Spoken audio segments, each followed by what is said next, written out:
I'll call the special open board meeting to order. We respectfully acknowledge that we are meeting on the traditional and ancestral lands of the Coast Salish people. Just mention we have regrets from Trustee Thorne, and my expectation is Trustee Dolan will be here. So moving to waiver of 48 hours notice of special meeting, and thank you for those 4 people who responded quickly and allowed us to move forward. We do need to put that in our minutes, so moved by Trustee Schmidt, seconded by Trustee DeGroot. All those in favor? Motion carries unanimously.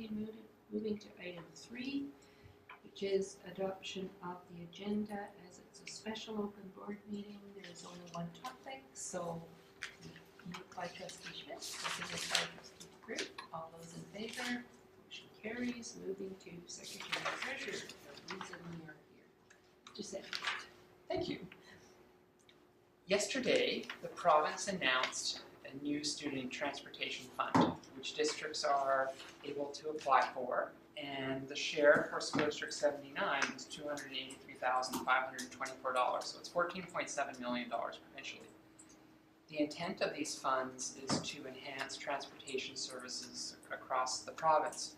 Very specifically, the intent of these funds for School District 79 is to eliminate encatchment busing fees. So for 8 school districts in the province that currently charge busing fees for students that ride to their home school, these funds are intended to offset those revenues that districts would otherwise receive.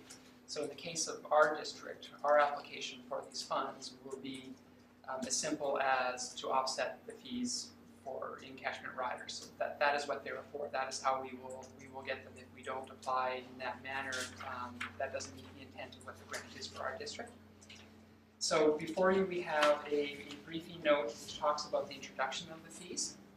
They were originally introduced in September of 2013, and at that time the policy was amended just prior to that, after the restructuring consultation, to introduce transportation fees for all riders, so equally those that attended a school of choice, those that attended an encatchment school, those that attended out-of-catchment international students would all pay the same rate. And that has been in place for now 3 years. So with these funds, we would be eliminating the encatchment portion of those fees. We're still permitted to charge for students to go to schools of choice, such as French immersion.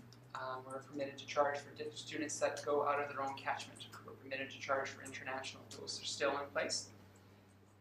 However, to be eligible for the fees, we need to eliminate, or the funds, we need to eliminate the encatchment ridership fees. So we've collected a great deal of those fees already this year, which would mean once this grant is approved, we would be returning those funds to those parents who have paid us. So a lot of work was done in June to get ahead of the collection in September, and we estimate that about 2/3 of our riders are in catchment, and about 1/3 of them are out of catchment and schools of choice riders.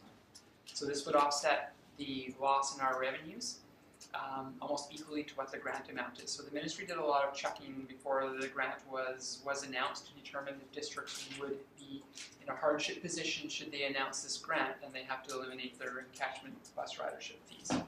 Or choose to eliminate, I shouldn't say have to, choose to eliminate their encatchment bus ridership fees. It's very, very close in School District 79. There won't be a financial impact. This should cover the cost of the lost reduction in revenue. So with that, we are required to submit a plan, which is why we are here today. And there is a recommendation for the board that is included in the briefing note. And the recommendation is that the Board of Education of School District number 79, Cowichan Valley, submits a plan to the Ministry of Education to access student transportation funds in the amount of $283,524 that will eliminate the fees for in-catchment bus riders effective for the 2016-2017 school year. Mover and seconder for that recommendation, Trustee Schmidt and Trustee DeGroot. Following, I'm sure we have a lot of questions, so we could frame that in terms of the motion that's on the table. Trustee Schmidt and then Trustee Hutchins. So when you said 1/3 of our riders we can still charge for, what about walk limits? Is that included in all your figuring out? Because in catchment, some of them have lot limit rules as well. Mr. Singles? If they're in their in-catchment school and we're currently transporting them, they should be outside of the walk limit currently. Trustee Hutchins? So there are 8 school districts that charge a fee. To clarify, there are 12 school districts that charge a fee. There are 8 that charge for in-catchment. So 4 of those school districts charge for out-of-catchment in schools of choice only. So my, Question? yes. So if I'm in the Nanaimo school district riding a bus and there is no fee, that district is going to get $200 and some odd thousand.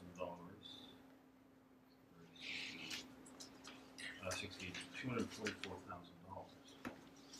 Now that is not, where is that going to? So they would have to submit a plan on how they were going to utilize those funds to enhance the services that they currently have. So to be eligible to receive those monies, they have to convince the ministry that they're going to use those funds in a way that is going to provide more service than what's currently there. So 60 districts have the opportunity to enhance the transportation services, and then there's 6 of us that don't.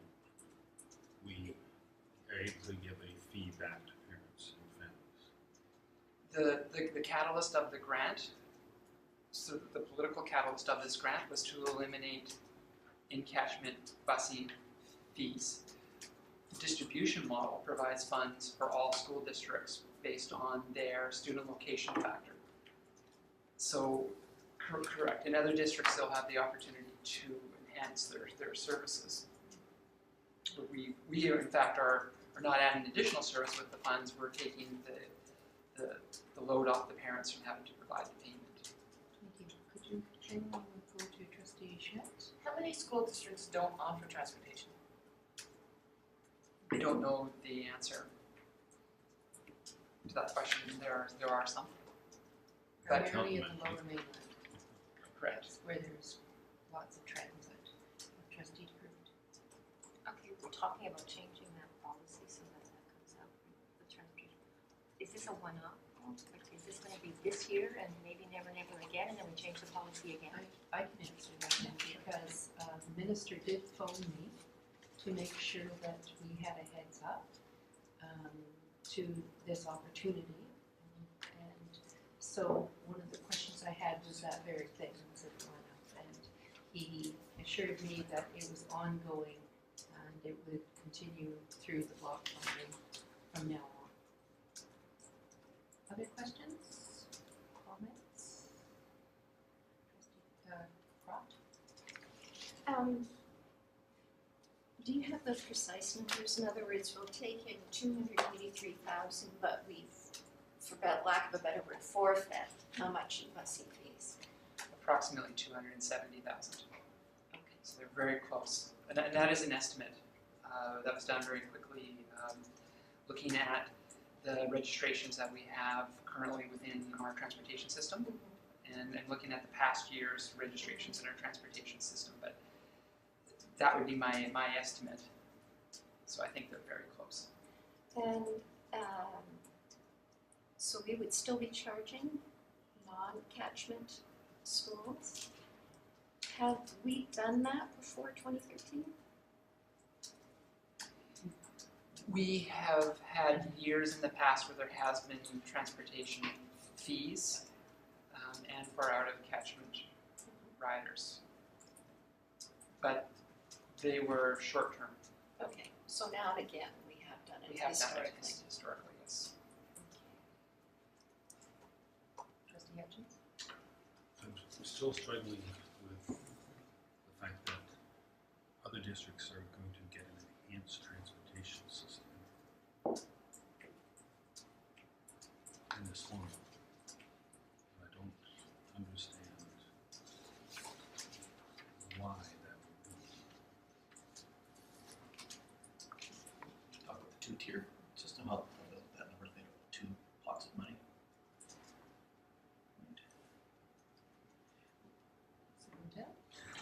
There, a bunch of the money was allocated, $14.7 million based on formula. Everybody gets a portion of that, and and then some districts were topped up because that wasn't enough.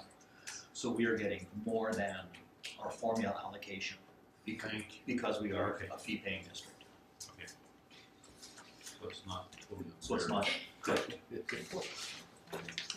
I don't know that we're one of the districts that's getting more. Some districts are, if the formula didn't work in their favor enough to cover their fees. There's 4 districts provincially that are being topped up in addition to the formula. I think the formula produced sufficient funds to cover ours. Other districts charge more than we do, so in the formula they didn't receive enough money that if the government gave them a grant of say $200,000 but their costs were $300,000, that was topped up. But specifically our district wasn't. But that was an attempt to balance. Yeah, it was an attempt to your balance. question. Just one question from me. This seems like a wonderful opportunity to support our students and families. Are there any downsides for us applying for and receiving this grant from your point of view, Southwest? Well, currently, I guess if you're going to sign up for the transportation system, you know you have a payment to make, and you're likely going to be committed to riding the bus.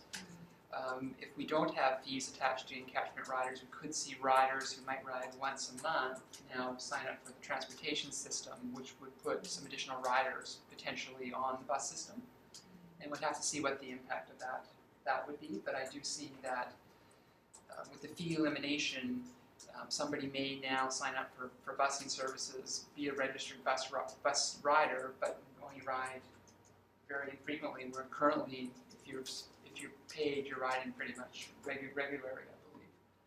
So we might see some pressure on our routes. Can I just follow up this? I'll wait. Trustee Schmidt? Thank you for your question, because I'm gonna follow up on what you just asked. In 2013, when we initially put fees into busing, we did notice a drop in our ridership. How big was that drop?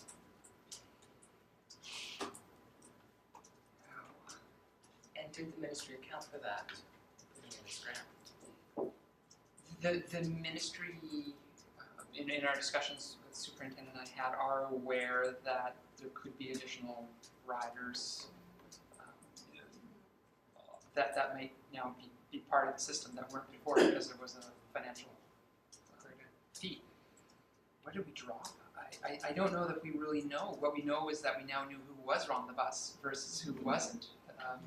It's hard to know because a lot of our riders weren't necessarily registered before we had the card system. It's difficult to really know who our riders were. We still have the card system, and then with the scan pass for getting on and off the bus. So I guess we would know if we had an increase in ridership next year as a result. So, just to be clear, we'll keep the card system and the procedures that go in. Trustee Hutchins. I have a question. Is this the first time that the province has provided operational funds for busing? No, it used to be part of the funding formula. I'd say 3 or 4 years ago, maybe 5 years ago, when it then turned into something called the student location factor. So they used to give us a line item, and that line item remained frozen for close to a decade after the formula changed in 2001, 2002. And you used to receive exactly what you spent the year before. So there was an incentive for districts to just continue to grow their transportation departments because the next year you would receive the funding based on your service level. And then they didn't know how to deal with that within the funding formula. So for about a decade it remained capped and frozen as a funding line. And then it was eliminated altogether, which I think was about 5 years ago, and put into what's now called the student location factor. So based on the disbursement of your students from their schools, like distance from schools, there's a formula that we get funded on. This is a top-up to that formula. Any further comments from Secretary Treasurer, Superintendent, trustees, trustee? I totally agree with it. I think it's wonderful to relieve the families of the burden of paying. I mean, I know it's different for each family, but still another $200 or $400 in your pocket, all right, you know? But it would be nice, I mean, in a perfect world, we would be able to transport our out of catchment and our French immersion kids as well. Although practically, it's probably not doable right now. I think philosophically, it does suit what we want for our students is that they would all have access to free transportation. So keep that idea in the wind, but appreciate what we've got now. Thank you. Any further comments?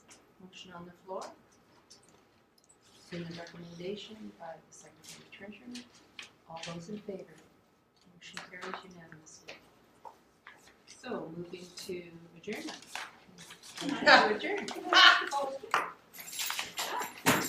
don't have that on the agenda, so could you? I still don't quite understand where if you're basically getting the money to give back, how some districts are getting the money, but they don't have to give it back.